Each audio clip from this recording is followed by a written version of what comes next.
कहाँ से आता है यह विचार। भाग 3। You can heal your life. इस जीवन की अनंतता में जहाँ मैं हूँ, सब संपूर्ण और परिपूर्ण है। दिव्य शक्ति सदैव मुझे सुरक्षा देती है और राह दिखाती है। मुझे अपने अंदर झांकने में कोई खतरा नहीं है। मुझे अतीत की ओर देखने में कोई खतरा नहीं है। मेरे लिए जीवन के प्रति अपना दृष्टिकोण विस्तृत करना सुरक्षित है। मैं अपने व्यक्तित्व, अतीत, वर्तमान या भविष्य से कहीं अधिक हूँ। मैं अब अपने व्यक्तित्व की समस्याओं से ऊपर उठना चाहता हूँ ताकि अपने अस्तित्व की महिमा को जान सकूं। मैं पूरी तरह अपने आप से प्यार करना सीखने को तैयार हूँ। मेरी दुनिया में सब कुछ अच्छा है। कहाँ से आता है यह विचार। अतीत का मुझ पर कोई प्रभाव नहीं। यह सही है, हमने कुछ समझ लिया है और हमारे विचार में जो असली समस्या थी उससे आगे बढ़ गए हैं। अब हम उस बात पर आ गए हैं जो मेरे ख्याल से असली समस्या है।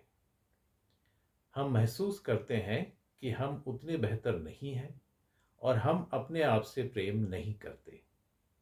मैं जीवन के प्रति जो दृष्टिकोण रखती हूँ, यदि उसमें कोई समस्या है तो यह सच है।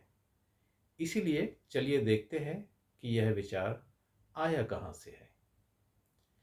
एक छोटा शिशु से जो अपने आप में और जीवन के प्रति संपूर्ण होता है, हम ऐसे व्यक्ति कैसे बन जाते हैं जो समस्याओं से घिरा होता है और किसी न किसी रूप में अपने आप को तुच्छ व प्रेम के अयोग्य समझता है।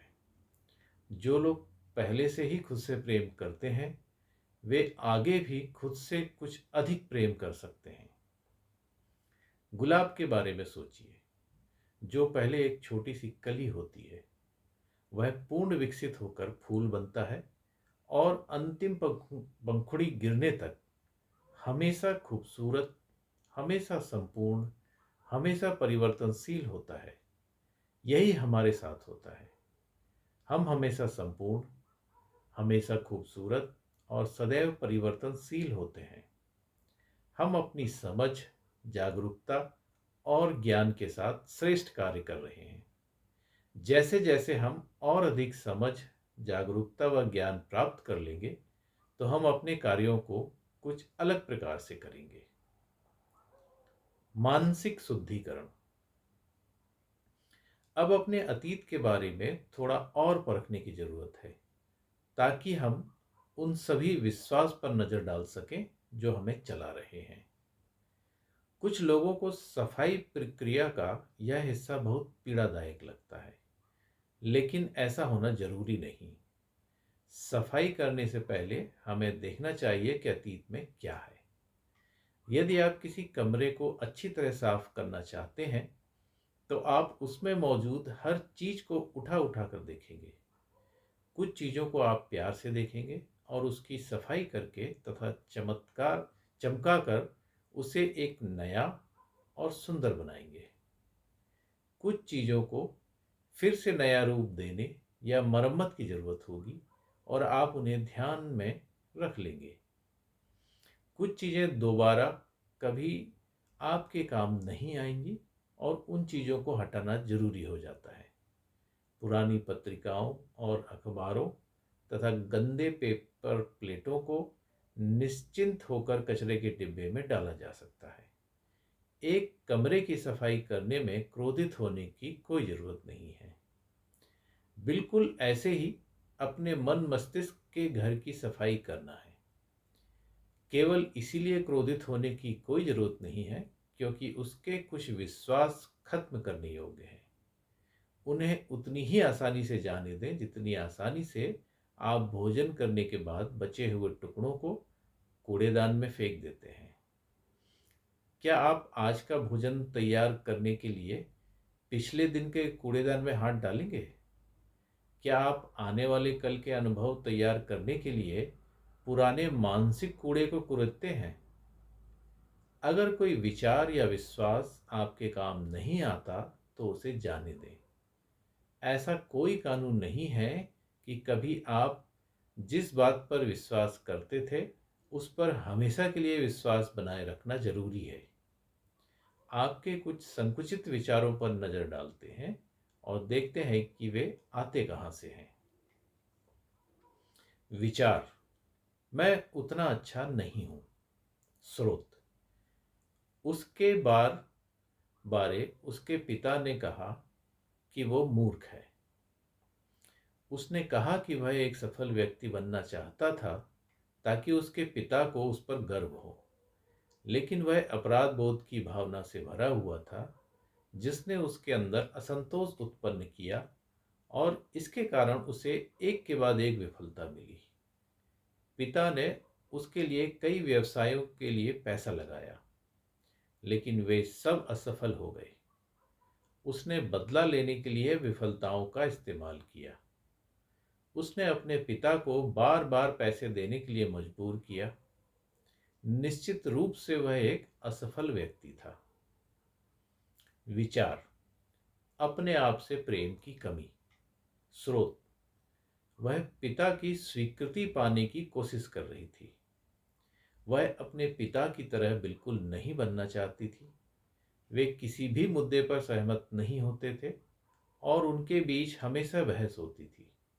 वह सिर्फ अपने पिता की स्वीकृति चाहती थी, लेकिन उसकी बजाय उसे सिर्फ आलोचना मिली। उसके शरीर में पीड़ा भरी हुई थी। उसके पिता के शरीर में भी उसी प्रकार की पीड़ा थी।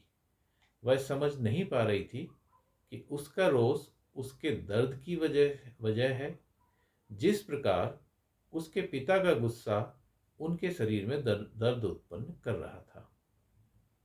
विचार, जीवन खतरनाक है। स्रोत, एक डरा हुआ पिता। एक ग्राहक को जीवन बहुत दुखों से भरा और कठिन नजर आता था। उसके लिए हंसना मुश्किल था, और जब वह हंसती थी तो इस बात से डर जाती थी कि कुछ बुरा हो जाएगा। उसे इस चेतावनी के साथ बड़ा किया गया था, हंसो मत, वरना वे तुम्हारा बुरा करेंगे। विचार, मैं उतना अच्छा नहीं हूं। स्रोत, त्यक्त और उपेक्षित होना। उसके लिए बात करना बहुत कठिन था। उसके लिए चुप रहना जीवन जीने का एक तरीका बन गया था। उसने अभी अभी नशीले पदार्थों व शराब से छोड़ी थी, और उसे यकीन हो गया था कि वह बहुत बुरा है। मैंने पाया कि जब उसकी माँ की मृत्यु हुई, तब वह बहुत छोटा था और उसका पालन पोषण उसकी एक रिश्तेदार ने किया था। वह रिश्तेदार केवल कोई आदेश देते समय ही उससे बात करती थी और उसे चुप्पी में पाला गया था। वह खाना भी चुपचाप अकेले में खाता था और चुपचाप अपने कमरे में पड़ा रहता था। उसका एक प्रेमी था, वह भी एक चुपचाप रहने वाला व्यक्ति था, और वे अपना अधिकांश समय अकेले में चुप रहकर बिताते थे। प्रेमी की मृत्यु हो गई और वह एक बार फिर अकेला हो गया। अभ्यास, नकारात्मक संदेश। अगला अभ्यास यह है कि आप एक कागज का बड़ा टुकड़ा लें तथा एक सूची बनाएं कि आपके माता पिता के अनुसार आपके अंदर कौन सी कमियां थी। आपने कौन से नकारात्मक संदेश सुने।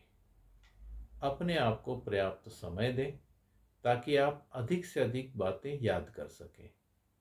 आधा घंटा आमतौर पर काफी होता है। उनका पैसे के बारे में क्या कहना था। वे आपके शरीर के बारे में क्या कहते थे। वे प्यार और रिश्तों के बारे में क्या कहते थे। उन्होंने आपकी रचनात्मक प्रतिभाओं के बारे में क्या कहा। उन्होंने आपसे कौन सी नकारात्मक बातें कही। यदि आप कर सकें तो इन चीजों पर वस्तुपरक दृष्टि से नजर डालें और अपने आप से कहें, तो यह विचार यहां से आया है। अब एक नया कागज लें और थोड़ा गहराई से सोचें। आपने बचपन में और कौन सी नकारात्मक चीज़ें सुनी थी? रिश्तेदारों से, शिक्षकों से, मित्रों से, महत्वपूर्ण लोगों से, धार्मिक स्थल से? उन सब को लिखें। पूरा समय लें। अपने शरीर में पनपने वाली भावनाओं पर नज़र रखें। कागज के इन दोनों टुकड़ों पर जो भी है, वे ऐसे विचार हैं जो आपको अपने अंदर से हटाने हैं। यही वे विश्वास हैं जो आपके भीतर मैं उतना अच्छा नहीं हूं जैसे विचार पैदा कर रहे हैं। अपने आप को एक बालक के रूप में देखना। यदि हम 3 वर्ष के एक बच्चे को लें और उसे एक कमरे के मध्य में डाल दें, फिर आप और मैं उस बच्चे पर चिल्लाना शुरू कर दें, उससे कहें कि वह कितना बेवकूफ़ है, वह किसी भी काम को ठीक से नहीं कर सकता, उसे यह याद करना चाहिए और वह नहीं करना चाहिए। उसके द्वारा की गई अफरा तफरी पर नज़र डालें, साथ ही उसे एक दो थप्पड़ लगा दें, तो आखिरकार हमारे सामने एक डरा हुआ छोटा सा बच्चा होगा जो कि चुपचाप एक कोने में बैठा होगा, या जो उस जगह को अस्त व्यस्त कर देगा। बच्चा इन दोनों में से एक तरीका अपनाएगा, लेकिन हम उस बच्चे की क्षमता को कभी नहीं जान पाएंगे। अगर हम उसी छोटे बच्चे को ले जाएं और उससे कहें कि हम उससे कितना प्यार करते हैं, हम उसकी कितनी परवाह करते हैं, कि वह कितना अच्छा लगता है, वह कितना तेज और होशियार है, कि वह जिस तरीके से काम करता है वह हमें बहुत अच्छा लगता है, और वह गलतियां कर सकता है क्योंकि उसने उनसे वह सीखता है, और कि चाहे कुछ भी हो जाए हम हमेशा उसके साथ हैं। फिर उस बच्चे की क्षमता को देखकर आप दंग रह जाएंगे। हम में से हर किसी के अंदर 3 वर्ष का एक बच्चा है, और हम अपना अधिकांश समय अपने भीतर उस बच्चे पर चिल्लाते हुए बिताते हैं। फिर हम सोचते हैं कि हमारा जीवन इतना दुखी क्यों है। अगर आपका कोई मित्र था जो हमेशा आपकी आलोचना करता था, तो क्या आप उस व्यक्ति के आसपास रहना चाहेंगे? शायद आपके साथ बचपन में ऐसा व्यवहार किया गया था, और यह दुख की बात है। हालांकि यह काफ़ी पहले की बात है, और यदि आप अब अपने साथ उसी प्रकार का व्यवहार करना चाहते हैं, तो यह और भी अधिक दुख की बात है। तो अब हमारे सामने नकारात्मक संदेशों की एक सूची है जो हमने एक बालक के रूप में सुना था। यह सूची आपके अनुसार आपके अंदर मौजूद कमियों की सूची से किस तरह मेल खाती है? क्या वे लगभग समान हैं? शायद हाँ। हमारे जीवन की कहानी अपने शुरुआती संदेशों पर आधारित है। हम सभी अच्छे छोटे बच्चे होते हैं और अत्यंत आज्ञापूर्वक उन सभी बातों को स्वीकार कर लेते हैं जो वे हमें सच्चाई के रूप में बताते हैं। अपने माता पिता को दोषी ठहराना और अपने जीवन का बाकी समय एक पीड़ित के रूप में बिताना हमारे लिए बहुत आसान है, लेकिन यह कोई अच्छी बात नहीं होगी, और निश्चित रूप से यह हमें इन बंदिशों से नहीं निकालेगी। अपने परिवार को दोषी ठहराना। दोष देना किसी समस्या में टिके रहने का एक निश्चित तरीका है। दूसरों को दोषी ठहराने में हम अपनी शक्ति बर्बाद करते हैं।